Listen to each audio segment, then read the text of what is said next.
মহিষাসুর বধ। গল্প মহিষাসুর বধ খুবই মজার গল্প এবং হাসির গল্প। রবিবার ছুটির দিন সকলে মিলে একসঙ্গে বসে আছি। তখন ঘড়িতে বাজে 12:30। আমরা ছুটির দিনে 1:20 থেকে 1:30 মধ্যে খেতে বসি। এখনো 1 ঘন্টা সময় হাতে। আমি শুভর মাকে বললাম, তোমার মিনি হরবলাকে চালু করো, একটু ওর কথা শুনি।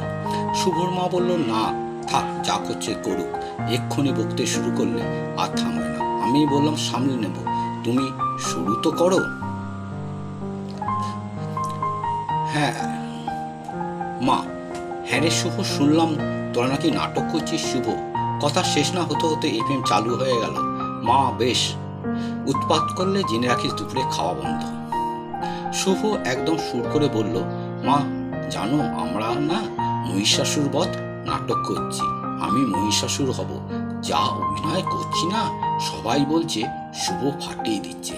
বলতে বলতে হঠাৎ, মা একটা কথা বলবো, তুমি রাগ করবে না বলো? মা, আগে কথাটা তো শুনি। শুভ, বলছি আমাকে 1:30টার সময় একটু ছাড়বে, আমাদের রিহার্সাল আছে। মা, কি বলিস রে, খাবি না, রিহার্সালে যাবি? শুভ, না মা, আমি যাব আর আসবো।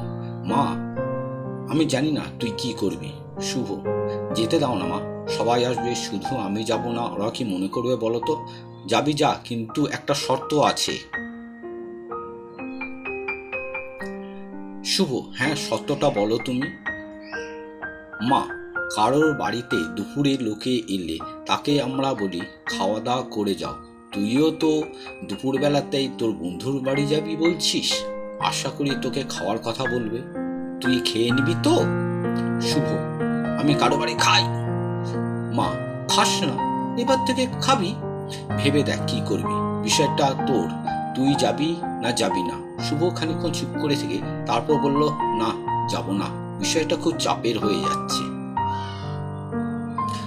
বাবা, এতক্ষণ চুপচাপ ছিলাম, ওদের মা বেটার কথা শুনে আমি হেসে ফেললাম। তাই দেখে শুভ রেগে আগুন।